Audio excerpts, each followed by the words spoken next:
Salam persaudaraan dari Bukit Sandar Matahari Ledalero. Kami menyapamu semua dalam senandung ucap salam dalam Sang Sabda. Bacaan Injil dan Renungan hari ini, edisi 7 Februari 2024, hari Rabu, Pekan Biasa kelima, disusun dan dibawakan oleh Frater Portasius Ngumbe SVD. Selamat mendengarkan.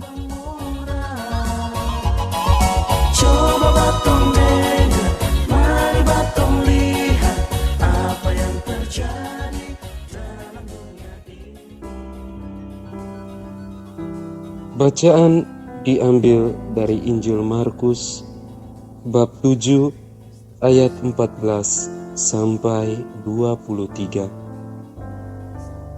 Pada suatu hari, Yesus memanggil orang banyak dan berkata kepada mereka, "Dengarkanlah aku dan camkanlah ini. Apapun dari luar yang masuk ke dalam seseorang tidak dapat menajiskan dia, tetapi apa yang keluar dari seseorang, itulah yang menajiskannya. Barang siapa bertelinga untuk mendengar, hendaklah ia mendengar." Sesudah itu, Yesus masuk ke sebuah rumah untuk menyingkir dari orang banyak. Maka murid-murid bertanya kepada Yesus tentang arti perumpamaan itu. Yesus menjawab, "Apakah kamu juga tidak dapat memahaminya? Camkanlah, segala sesuatu yang dari luar masuk ke dalam seseorang tidak dapat menajiskan dia, karena tidak masuk ke dalam hati, tetapi ke dalam perutnya, lalu dibuang di jamban." Dengan demikian, Yesus menyatakan semua makanan halal.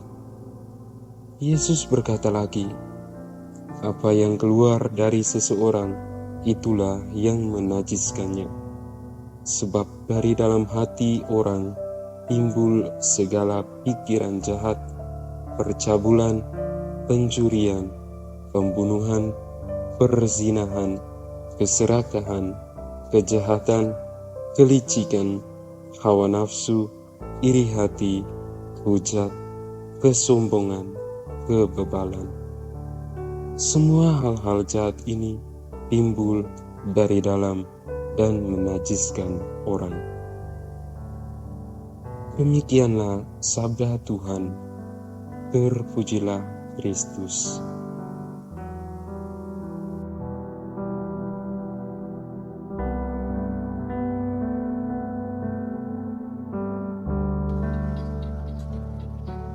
Saudara dan saudari yang dikasihi dalam terang Sang Sabda,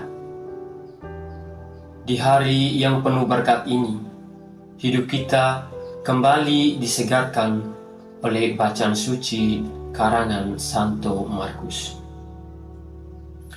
Bacaan suci hari ini terutama dalam Injil Markus bab 7 ayat 14 sampai 23 secara keseluruhan mengisahkan tentang bagaimana Yesus menjelaskan dan menegaskan kepada banyak orang, termasuk pada para muridnya, tentang apa yang dapat mencemari seseorang. Menurut Yesus, bukanlah makanan yang dimakan atau yang dimasukkan ke dalam mulut yang dapat mencemari diri seseorang, tapi apa yang keluar dari mulut, yaitu perkataan dan perbuatan, itulah yang dapat mencemari diri seseorang. Karena belum paham dengan perkataan Yesus kepada orang banyak, para murid kembali menanyakan tentang apa yang Yesus maksudkan dari perkataan yang ia ungkapkan kepada orang banyak.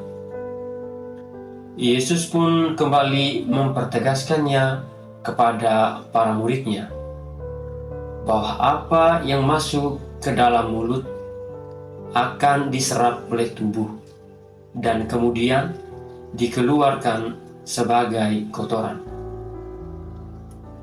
Dengan kata lain, makanan yang dimakan tidak mencemari hati seseorang. Saudara dan saudari yang dikasihi oleh Tuhan kita Yesus Sang Juru Selamat. Maksud Yesus dari apa yang diungkapkannya ialah hati yang kotor, hati yang penuh dengan kebencian, hati yang penuh dengan kecurigaan, hati yang penuh dengan dendam, hati yang penuh dengan perzinahan, atau hati yang penuh dengan kejahatan. Itulah yang menajiskan atau mencemari seseorang. Situasi hati seperti inilah yang membuat kita atau seseorang itu berdosa, bukan pada makanan yang kita makan. Hal ini sesungguhnya Yesus ingin menyampaikan dan menegaskan kepada kita bahwa fokus utama ialah pada hati dan perilaku seseorang, bukan pada hal-hal yang berkaitan dengan fisik belaka.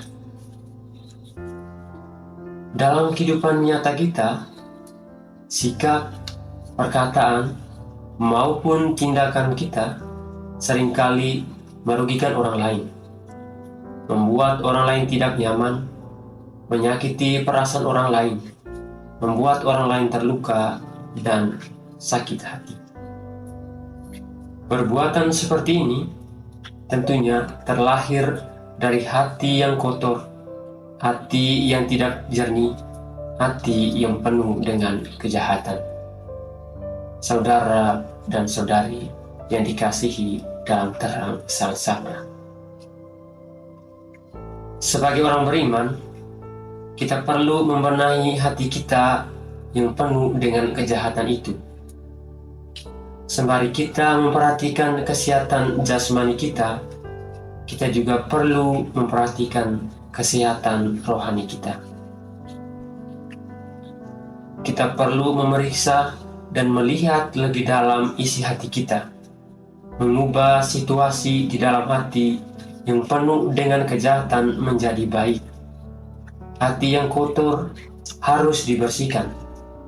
Hati yang penuh dengan kebencian harus diubah menjadi hati yang penuh dengan kedamaian. Untuk itu, kita perlu membangun relasi yang baik dengan Tuhan, dengan berdoa secara pribadi atau berdoa bersama. Ataupun kita mengikuti perayaan Ekaristi. Kita juga perlu membangun relasi yang baik dengan sesama, dengan bertindak bijaksana terhadap sesama, memberi respek terhadap orang yang kita jumpai, dan menghilangkan rasa prasangka buruk terhadap sesama. Tentunya dengan hal ini, segala tindakan, perkataan, maupun perbuatan kita tidak lagi merugikan orang lain, menyakiti orang lain, melainkan sebaliknya, segala tindakan kita, perkataan, maupun perbuatan kita membuat orang lain nyaman atau merasa bahagia. Dan akhirnya, diri kita juga tidak dicemari oleh sikap kita, perkataan, maupun tindakan kita yang salah. Hei bersaudara, umat Tuhan di lubang murah. Sahabat-sahabat pencinta Sang Sabda, kita baru saja mendengar bacaan Injil dan renungan edisi hari ini. Sampai jumpa kembali pada edisi berikut. Terima kasih kepada Divisi Kerohanian website Seminari Tinggi Santo Paulus Ledalero. Semoga Sang Sabda menjiwai seluruh pengalaman hidup kita hari ini. Tuhan memberkati kita sekalian. Amin. Dalam satu hati